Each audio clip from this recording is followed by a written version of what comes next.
everyone. This is Bob Sorrentino from Italian Roots and Genealogy. Be sure to check out our blog and our newsletter and our YouTube channel and our great sponsors, Your Dolce Vita, Italy Rooting, Phil Italy, and Abitiva Casa.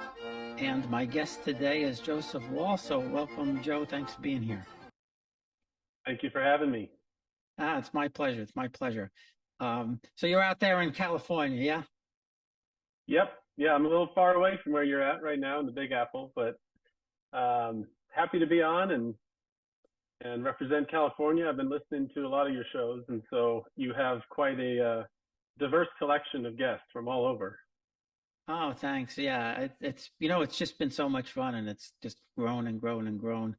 But everybody's story is interesting to me. So my first question is usually the same one. When and why did you start researching the family? Yeah, this is the only question I'm prepared for, by the way, because I've noticed this is the one that will get asked. And I think it's so bizarre that I find this question pretty challenging to answer because it's very expected, and I get asked it, a lot, given that I've been doing this for quite a while now. So I'd say it started about 20 years ago. I just turned 40 this year, so that's half my life now that's been spent, I would say, rather feverishly pursuing, history, but more specifically, the history of my family, my ancestors, trying to learn more, especially as I've grown and gotten older. I've appreciated, these people that have been a part of my life and who I've grown up to be. So about 20 years ago, it really started on my dad's side. I'd never seen a picture of my grandfather or heard much about him.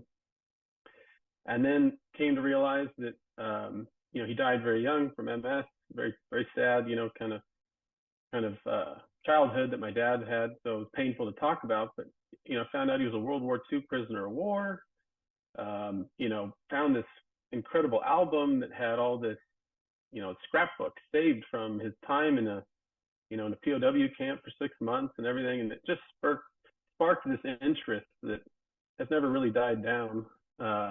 And so that's kind of where I would credit the origin of genealogy in general for me. And then for my Italian side, which is through my mom, I think that is maybe most culturally what I've identified with as I've grown up. That's where a lot of our family's traditions, have come from, and our cooking, and we love to cook, and all of this really gets credited to my great grandfather, who went by Nando. And I was very lucky to have great grandparents in my life, for many years, and not a lot of people, unfortunately, have that luxury. And I know that I've heard from many, including yourself, that feeling of regret that you couldn't go back with the knowledge you have now, to have those conversations you wish you could. So this is my way of doing that, is taking all these stories and rumors that I've heard growing up and trying to add body to them, and bring them back, preserve them, protect and pass them on to my family. I have a family now, I've got 3 kids, so it's even more present in my mind that hopefully what I'm doing is going to have value well beyond when I'm no longer here.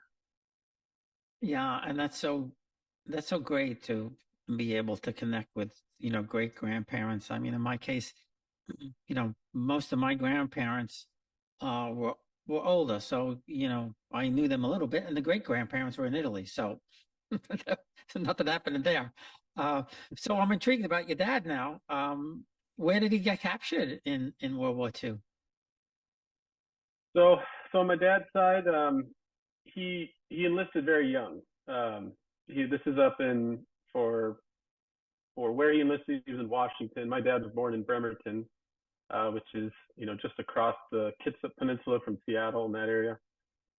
So he enlisted, and I've got those photos of him as a young soldier, and he looked so young, got this baby face, and everything, and he ends up getting attached to the 104th Division infantry for the Army, and he goes over as a replacement rifleman during World War II, and sees several countries during the European theater, and eventually gets captured Thanksgiving Day in Germany.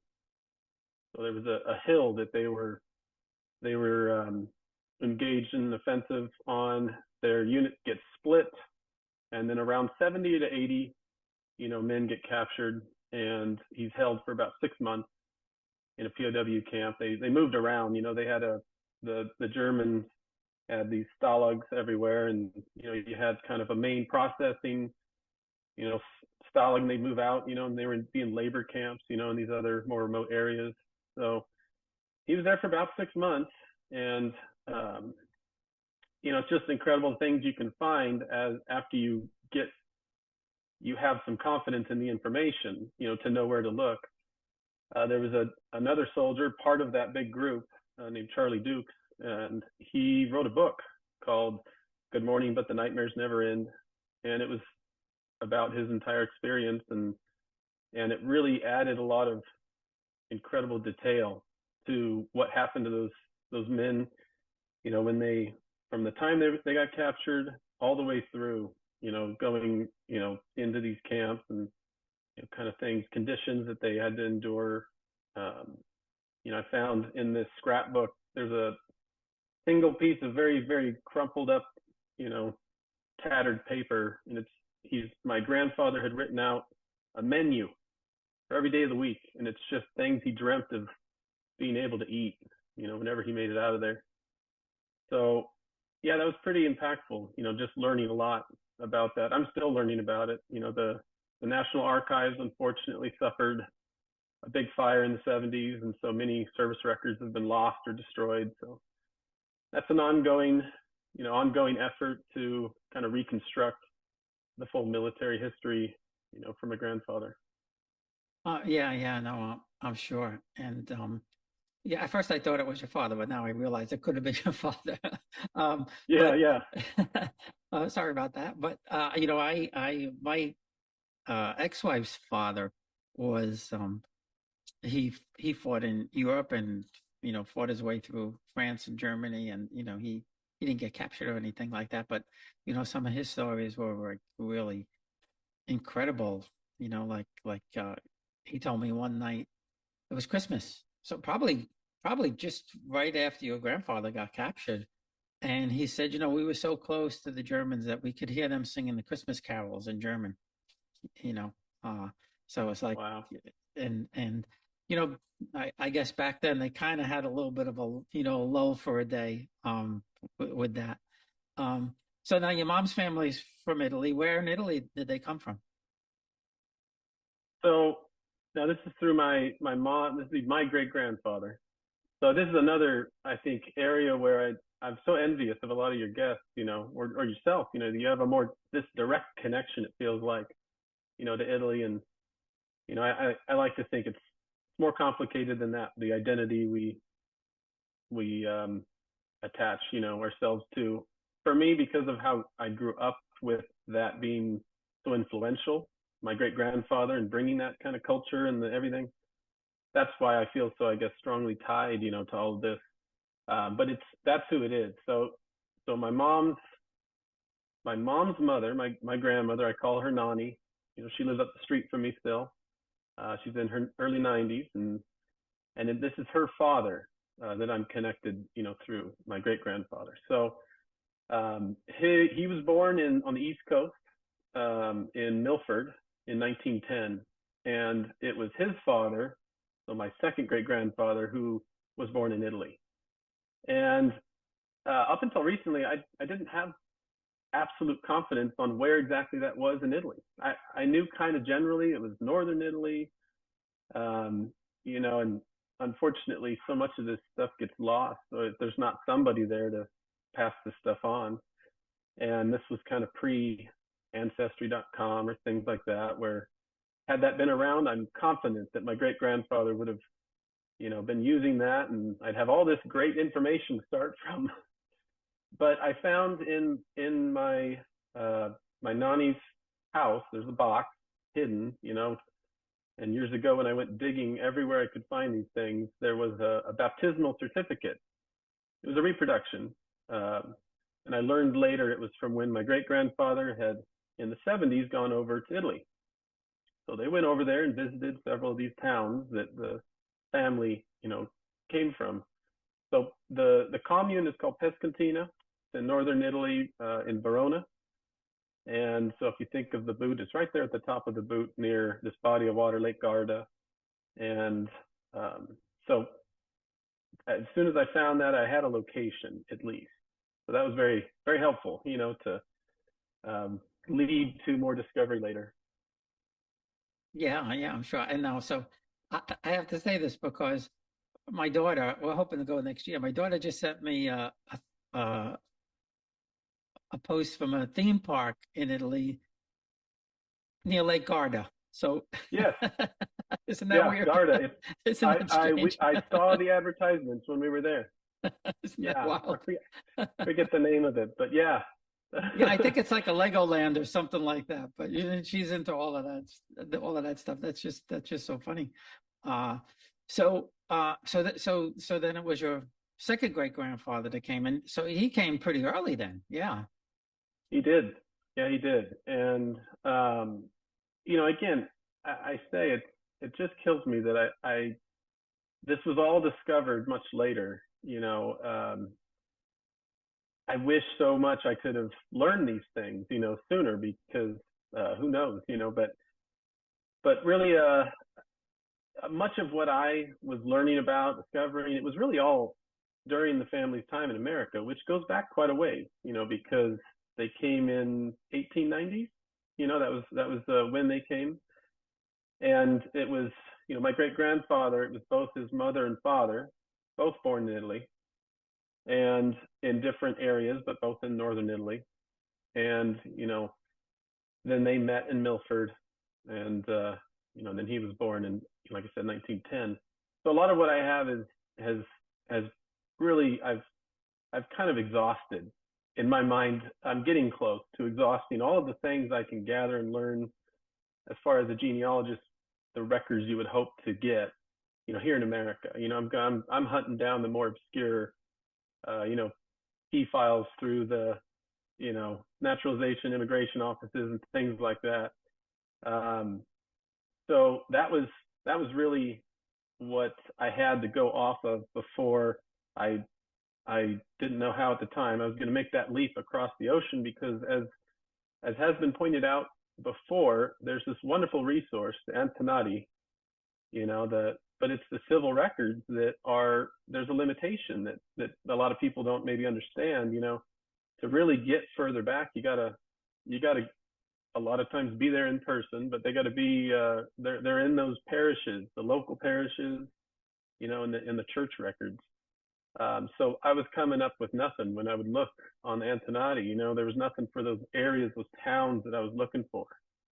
Um, so that was a bit discouraging. That up until maybe last year, the only Italian record I had was that reproduction of the baptismal certificate. Well, yeah, So and southern Italy, at least the Antenati goes back to I think it's 1809 or 1806.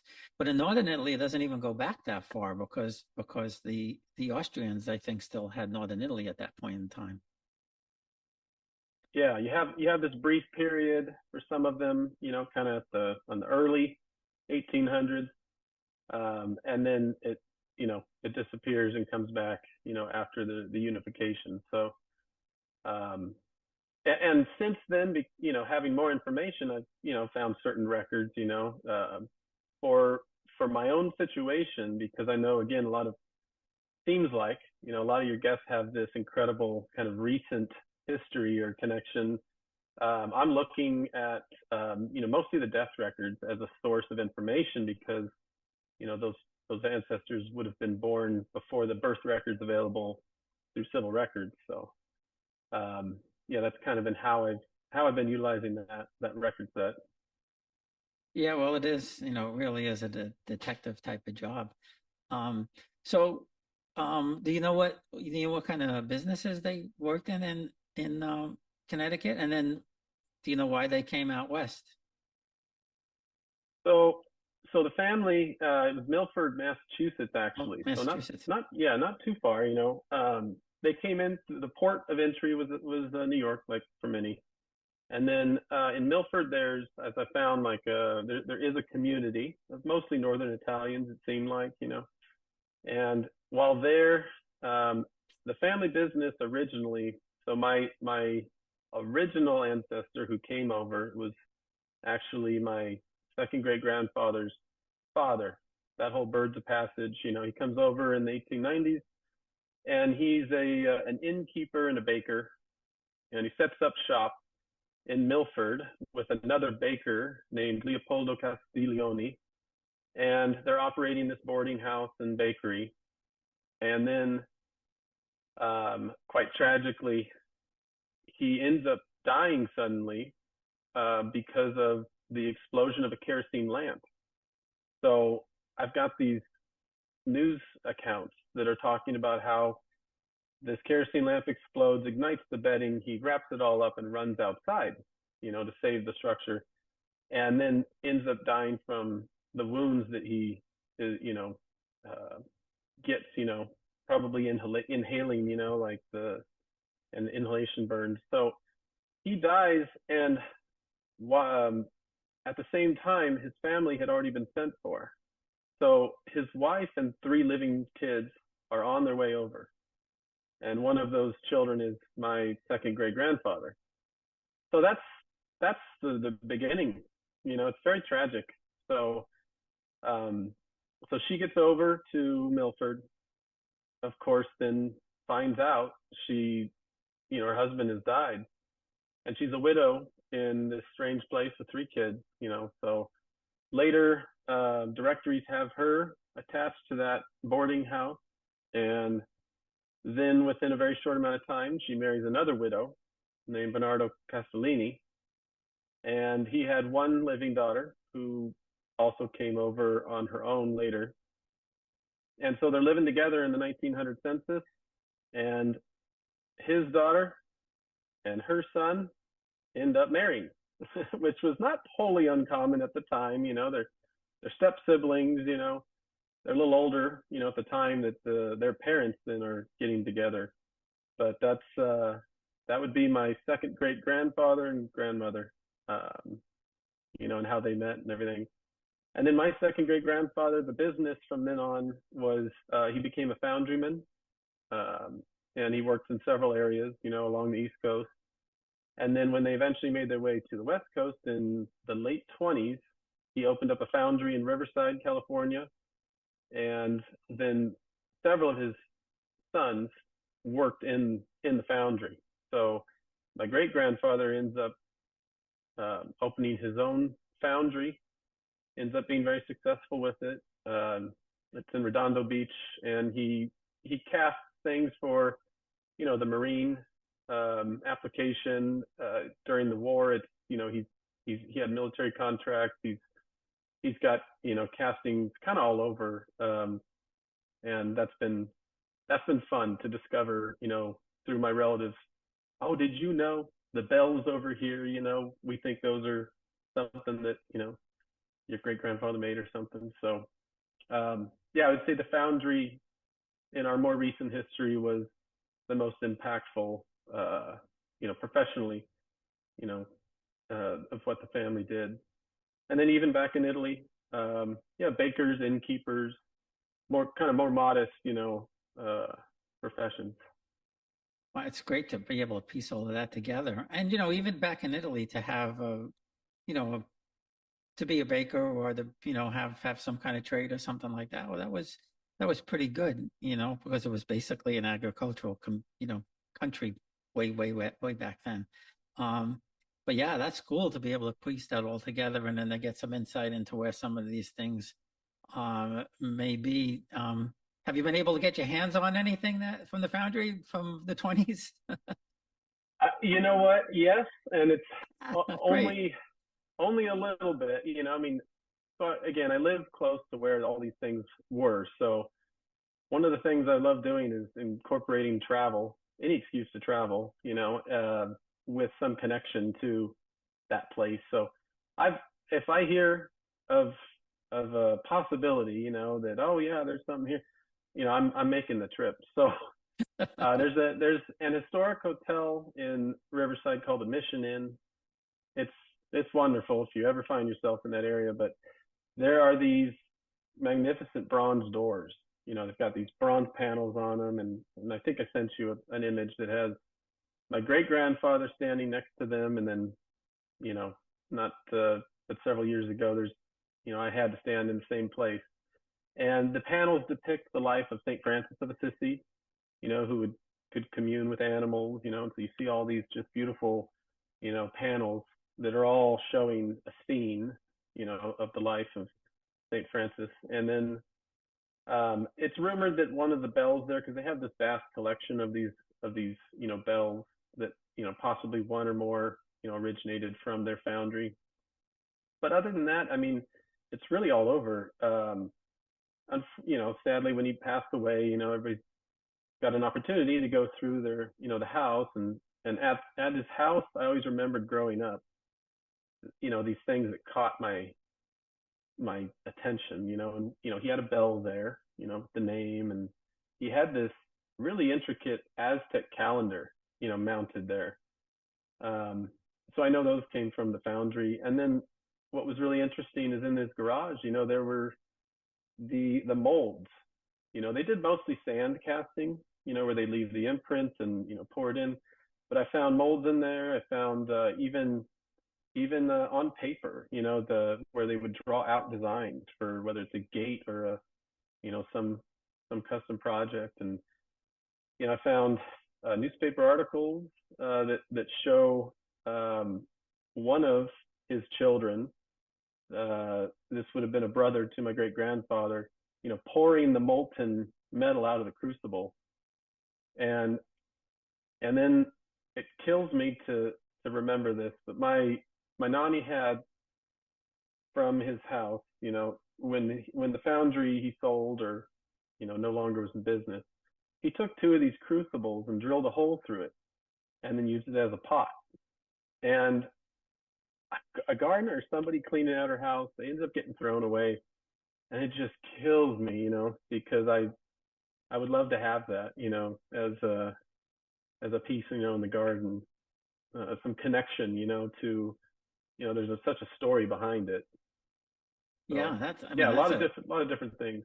that's a great piece of history for sure. And to have the photos and things like that. I have a picture of my grandfather and his brother owned a bridal embroidery shop in New York City. And we have one picture of my grandfather's not in it, but his brother and my uncle are in the photo from, I have to think, probably around 1920, 22, somewhere around that. And then I also have that I got from my my cousin's grandmother who saved them beads from the shop, which this woman apparently kept everything, and Linda had bags of beads, so she Yeah, brought us some. So bless those people who know that there's a value there.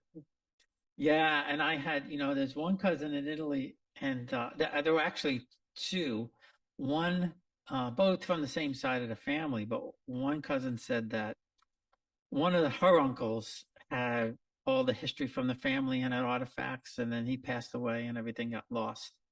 Um, and then my dad's half first cousin, was actually younger than me, um, his he had said his father was like, he wasn't he was married into the family, but he knew the whole history of the Piromallo family going back, and he passed away just before.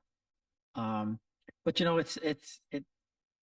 it makes me nuts. And at least now people are starting to do and record it. But when people ask me, I say, sit down and have an interview. We have the ability now to record anything with sound. So if you have an aunt or an uncle or grandmother in the 90s and they remember this stuff, sit down and get it all on tape. Oh yeah, one of the things I've tried to be good at remembering to do is kind of bully my relatives into, if I can corner them, and try to plead, hey, I loved hearing these stories. Sometimes I can't pull my phone out quick enough and open up voice memos just to get a recording. and I'll deal with it later. I'll try to transcribe or something later. But much of, I've been doing this 20 years, and I wish I was more organized with it, because I always think of, oh, it would be great if I had been better at doing this. But like you say, anything that you do is better than not having it at all. And I hope that, yeah, more people have the thought, the presence of the moment to think, man, I hope that others can hear this, these stories, and it doesn't get forgotten about. Well, and that's what makes me nuts. I mean, my father's father died when I was only 2 months old, and his mother died when I was, I guess, about 10 or so. But my mother's mother, I guess I was 19 or 20 when she passed away. And when I was a kid, 12, 13, 10, whatever, I used to play cards with her all afternoon. And I never, what, who knows to think of that when you're 10 years old to ask your grandmother, what was it like in Italy? Oh yeah, nope, same. Again, this would be my great grandparents, but I think of the questions I could have asked. I think the thing that is so another part of why I enjoy, doing this. You mentioned a lot of times it comes up as, oh, you kind of get this opportunity to feel like a detective, and what you are investigating is so personal. So on many layers, it becomes more rewarding, I think, and equally, it's somewhat nice to have to not have all the answers, because when you have something that's challenging, the reward is just feels so much greater. I think when you're able to really uncover, the last piece of this puzzle and give answers, to people who know these stories still. That's been one of the things I really enjoy doing. Is you hear these stories, and that it's not it's a partial truth, or there's more to find out. And that's one of the things I enjoy doing is trying to support or reveal the whole story with records and evidence, and kind of I would call them just good standard genealogical practices. Yeah, So yeah, I yeah, know what you mean. Now, you've done DNA, I'm sure, yeah. yes, yeah, quite extensively on. I think I managed maybe 7 or 8 tests, and we across all the major testing agencies. Um, I think that it's an incredible tool to leverage, these days. And again, very challenging facet of genealogy, but I think it's essential, to incorporate it if you want more answers. And it's come up a lot. Italy, in Europe in general, it's more challenging because just it's not as popular. But there's still, especially in my case, because there's so much time here just in America. But I've still been able to, before, uh, My Heritage is I think the best website so far for DNA test takers outside of America, and I've been able to connect with a test taker from Italy through the DNA from my grandmother, because she was willing to let me have her do that through ancestry, and then I had uploaded it to My Heritage. And yeah, that's been neat. It's going so far back and in Italy and still being able to make that connection. So I think DNA is great. Yeah, no, no, no, me too. Did you find anything that like blew you like, wow, I didn't know that, or any distant cousins or anything like that you found interesting? So not on the Italian side, but yes, in general, in doing DNA, it can be this Pandora's box. They always there's always an asterisk with it. Hey, you do DNA, be prepared. Um, but yeah, so my wife, we'd always known that she had another sibling, and that was discovered and made that connection and went down that. and then becoming a part of a DNA project. You know, my dad. So this would be the walls and everything going back. There's a whole DNA project for that we're now belong to. He's taken the big Wyatt family tree DNA, and that's exciting. But I would say currently the most infuriating and exciting project that's ongoing is my mom's father, who I was very close with growing up. You know, this is the husband to the my nanny, and uh, I knew his father had died when he was maybe 10, but he's this big mystery, and didn't know anything about his parents. And I've in 20 years, he just drops off the records, you know, and I've tried everything. And I had his DNA, and so through that, I think I've got maybe around 20 tests, all collected together to a most recent common ancestor set, and the surnames are entirely different. So it's exciting because, you know, his parents are inserted into this, you know, now rather large tree of DNA matches, and it's just figuring out where. But it's leading into new territory that I don't think you know, anybody who's here now was ever aware of. So that's exciting. Yeah, that's really interesting. Yeah. And yeah, keeps the detective work going, I suppose, right? It's yeah, yes. Now you've been back to Italy or not? I'm so excited to say we have. Yeah. I never thought I'd be able to say that we've been able to go, you know, go to Italy. Um, it's it started maybe 3 4 years ago, and then, you know, really slowed down because of COVID, but gave us time to save up. So, you know, we had a couple of years to save and, you know, plan, and then, you know, kind of one day I think I just said we're going. It really was, I think, the only way we were able to mentally shift into, you know, making it a certainty rather than, oh, it's a possibility. It was something that we needed to do in order to actually commit ourselves. And my parents, thankfully, are still part of our life and alive, and they're only a mile away from where I live now. Um, so we brought it up to them, and, you know, my mom was thrilled at the opportunity to go to Italy. She, you know, they've never been, and then I have three children. You know, at the time that we went, they were 7, 6, and 4. But we said, hey, we're going to make it happen. You know, we'll do anything we can to plan, prepare, and we just started baby steps with making sure we had all our passports up to date. We did the global entry to, you know, um, to make our lives easier with kids and all that. And so we ended up going last year after school got out.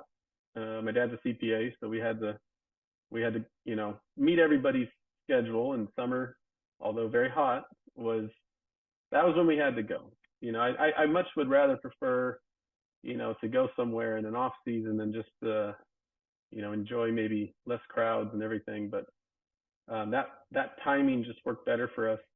So we went in June, and we stayed there for the trip in total was around 26 days, and it started actually in Paris, which was totally unforeseen. But my dad, as a student, had gone there and really wanted to give my mom that experience and, you know, see it. And so it was a very costly, unexpected addition, but we're very happy we did it.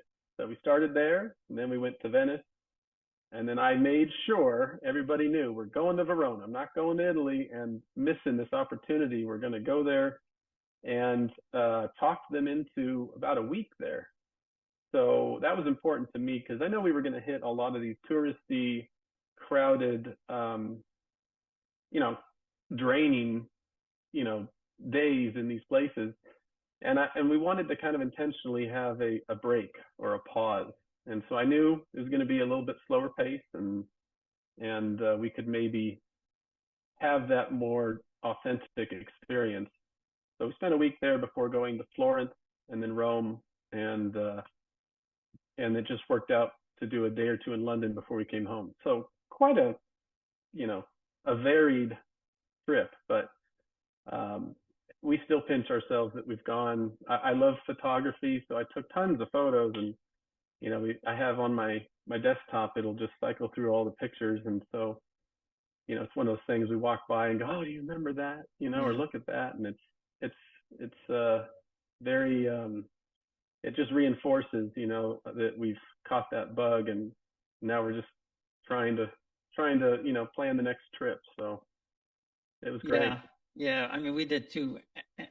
Our first time we went was like 25 years ago. My son was a year old, and we just really, it was just really vacation. We spent a few days in Rome and then just Sorrento, and we went to Pompeii and a couple of things. So it was more of a just kind of, wind down kind of trip than actually. Um, but the last two ancestor trips we did, so I promised my wife this time if we go next year, we're going to do the Florence, Venice, Pisa type of thing. But bring it to Milan so she can look at all the shops and all of that kind of stuff. Um, Yeah, nope, I get it. We walked that line. I'm very, very appreciative and thankful that my family can put up with my zeal for the records and all that. So I mean, it is a fantastic place, and we hit several hometowns, which is just like an experience in and of itself, because that's when you really, really kind of feel connected. Um, so I have to ask you, before we finish, the books behind you. You have a great library of old books. What is that? well, that's just a picture. So you see my Oh, hand it's kind just of a blurring picture. out It there. looks real. Yeah. Yeah. No, I tried to make it, look as decent as possible, but no, I took this as I think one of your other guests did this, where they put an image from a trip they had taken, and this was, you try to prepare for something so big as, going over to Italy. I'm like, I had all these records and I'd taken all this time, and I was still just riddled with anxiety over how am I gonna get the most out of this. It just felt like this. I hope not, but one opportunity that I'm going to be there in this place. I don't want to miss out. So um, behind me, this is a parish in Villafranca, and where my family, Rucinenti, that's where they were for many years. And before I'd gone, I'd enlisted the help of two individuals. One was this Walter Santantino, and he's a researcher in northern Italy, and his reputation precedes him. He's actually known in these areas, these smaller communes, and it ended up being just instrumental in our ability to access records. And so we visited three different parishes to track our family. Starting with Pescantina, because that's the one I knew, and then leading up to this, he was providing me these updates of what he was finding for the research we had, contracted him for. So it led us into these different places. So from Pescantina, most of the records ended up in Villafranca, which is 30 minutes away, you know. So uh, I knew I was going to try and go to those in person. And then my second great grandmother, her family is from Lanato del Garda, which is quite a ways west, but drivable. So we made that journey. And I got a chance to visit all three parishes, but had three very different experiences. And Pescantina, we had this older woman, Angela. She a little hunched over, and she's got this cart with tea, and she's walking across the parking lot into the church offices. And I'm asking her when we came upon the office and telling her who I was as best as I could. I don't speak Italian. I wish I did. I speak some Spanish. And so I joked that I was getting by with Spanglish Italian everywhere I went, just trying to weave together words in a way that is not correct, but gets the message across. And I just remember her, she kind of obviously ruled, the, she kind of had the authority there. And I'm trying to plead with her, to see those records, and they were quite strict in how they guarded them. But they did give me on paper what they looked up, and they sent it to me, later. So I never got to see them in person.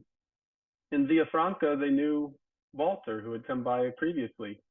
And I go down to he had told me where to go, and I go to the office there, mention who I was. He knew he had been given some heads up I was coming. And he just goes, "Here you go." And he hands me the keys. And I was left in this is the room, the archivio. And I was left in there, and I was there for hours. And I found so many records, it felt very frantic because I knew, okay, I want to get as much as I can while I'm here, and I'm taking these pictures. And I dealt with much of the cataloging later, of connecting in what the records were and everything, because I used primarily the indexes of the record sets I wanted. And then lastly, we went to Lenato, and I was I was so disheartened because when we finally found this office in the basement of this church, I had mentioned what I was there for, and they said, absolutely not, impossible. And I'm like, no, not impossible. I've come thousands of miles. You don't understand. Here I am, and it was one of your other guests, the one actually who had referred me. Regina Vighetto. I had gotten in contact with her. She lives in northern Italy, and she assisted me. And and some of the best assistance she provided was I FaceTimed her and got lucky. She picks up and had this very lengthy discussion with the secretary. And after a lot of pain and convincing, we went through this very formal process, 50 euros, and got a certificate, that I was looking for. So only one record there, but it was incredible, the experience. And again, a lot of help that we needed. But it led to coming home with, a lot of things that we got to add. And that's so funny because it's true. Every place is so different, and there are no rules and regulations. I was amazed um, because our first tour was set up by my friend Letizia, and she does all of these rooting tours and all of that. And I was shocked when they brought us into we went into the archives in Naples, and the first book that they showed us dated back, I don't know, probably to 1700s or something like that. And no gloves, no glass, none of that stuff. The guy's just leafing through it. But then they brought out because my grandmother's family goes back, the Caracciolo family goes back to 950. And they brought out the first document from that family back to like 1100 and something. And the same, I mean, he's just, no, in America, they don't want you touching stuff that's 100 years old, never mind 1100 years old. Yeah. No, they're spoiled. They have this kind of casual way of dealing with these items to them that have just always been there. They're a part of I think their lives. And yeah, I wish that we had that richness, in the documents and things. Yeah, and in my mom's hometown when we went last year, I met somebody there who's kind of like, I don't think he works in the comune, but he was the police chief at one time, so he has got a lot of connections and everything. And we went in there, and they had all the documents of my grandparents and great grandparents already photographed, and all of that kind of big, like triple the size and things like that. So it was really cool, and I'm hoping to get the citizenship through that side. And they said, sometimes you have problems with the comune, and they told me, you're a son of Torito. Anything you need, you get. So Yeah. it was Well, really I'll nice. have to refer to you, to see how that experience has gone. And I have everything I need for dual citizenship. We qualify through the right of blood. My second great grandfather didn't naturalize till the 40s, and so at the time that my great grandfather was born, he wasn't naturalized yet. And while we were there in Pescantina, one of the stops had to be the civil uh, archives. So we went there, and I could not have had a more lucky experience with just getting a wonderful, nice secretary. And she went back and no cost got me Yeah. a certified birth record for my second great grandfather and his brother and sister. So that was great. But the pathway to dual citizenship, as anybody knows who's looking into it, is challenging to say, to put it lightly. Because we have it all, but you got to get the apostles, you got to get the translation, and then for us, the Los Angeles, consulate is just good luck. Good luck getting Well, an appointment. it's the same in New York, and I'm too old to wait around. So I'm working through an attorney. And the good part about doing with the attorney is, and petitioning the court, is he could do up to 10 people under one petition. So, for example, I don't know if you have any siblings, but if you and your siblings and your children wanted to do it all together, they could do it in one Yeah, one petition to the court. It's a little I've more he- expensive I've heard naturally. that. Yeah, it's a little bit Yeah, more yeah, expensive, but if you could do 10 people and everybody, throws some of it in. So, I'm doing it mostly for the kids. My kids are still in their 20s. Um, yeah. but with your kids, I mean, it's if they ever want to go to school there, it's costs nothing. I, I have a cousin who's actually he's in college in Spain, and and he had asked me about dual citizenship because this would be my my cousin through my nanny, my grandmother. So I've told him, hey, I have a lot of these records that you don't need to go through the trouble, finding. But then I imagine it might be varied in who you contract to, gain that citizenship and the cost. Because what I found this past February was my first time going to Roots Tech in Salt Lake City, because I'm looking into doing this professionally now. I've had one client, and I'm building, and so I'm there taking a lot of these professional courses, and I found this gentleman who I had spoken to about research, and he does the dual citizenship. And I said, hey, well, if I have everything, I have it all, like what are we looking at? And the price was still pretty exorbitantly high, that multiple thousands. And so I said, okay, well, does that include everybody? But then each one of my children was just so much more. So it got very undoable for us pretty Yeah, quick at this time. I'll send you the link to Arturo, because he if everybody's in the same line for, like, for example, your children, it's I think it was for 500 euros for each kid or something. I mean, it was Yeah, very that's much reasonable, more the add-on reasonable. stuff. Yeah, it was very reasonable. So, Yeah, yeah, I'll send you the interview with him, and then he does a free consultation, so you could call him at any time and talk to him about it. But yeah, we always have almost everything. I'm just waiting for a couple of more pieces. I had to get an original of my divorce, and my daughter's still waiting for her stuff, and one thing with my mother, but I have all the translations done, the apostiles done, and for me it's a wonderful. little bit easy because I only have to deal with me and my parents in English. Yeah. My Oh grandparents are yeah. from there, so I don't have to go back any further than that. So Oh that yeah. Just makes it a little bit easier too. yeah, just adding up the cost for me on translations and apostles alone it gets high, but I'm willing to do it. Again, I anticipate we're going back again for sure, and I'd love to gift that to my children to allow them whatever Abs- opportunities they may explore later. Absolutely. Um, Yeah. Well, and like I and said, I'll send you the link to Arturo, and you check it out. At least you get a second opinion and a different price, right? yeah, of course. Yeah, and I didn't get a chance to talk about. I know we're getting long, in your time you probably account for, but one of the things that was so neat was this is 7 or 8 years before we went to Italy.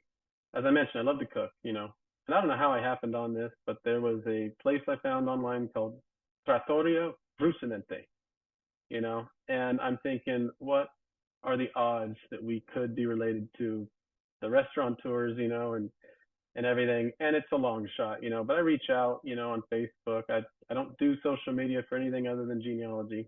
So I don't really have a profile. And thankfully they responded, and it's these two brothers, Antonio and Danielle, and they operate this wonderful restaurant, family operated and owned and everything.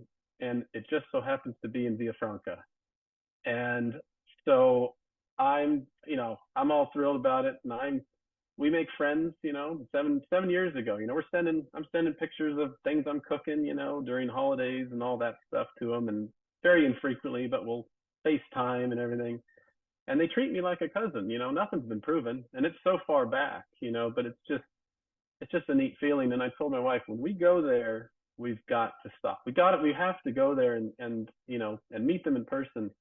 And we got to do that. So I've sent you some of the pictures there, but I've got I'm standing next to Danielle, and he's got this framed photo of portrait of his his ancestors, and I'm still working on trying to get that proof of relation. There's only one or two, maximum three families with that name in that area, and they're there at the same time, and go, what are the odds? So we're working on it.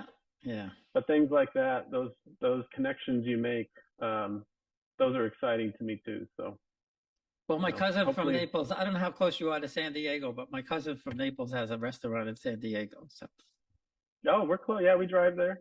oh, So well, yeah, I'll have to send you I'll have to send you it escapes me off the top of my head, but I'll have to send you the name of the restaurant. And yeah. he's he was born in, him and his brother live in San Diego now, and they're real Italians. They were born in Naples, so Oh, good, good. It'll pass the high bar my family sets for all Italians, absolutely, like absolutely. any Italian family. Yeah. Well, listen, Joe, this has been a lot of fun. I appreciate the stories and you taking the time, and it's great talking to you. Yes, anytime. And thank you for again the opportunity. My pleasure, my pleasure.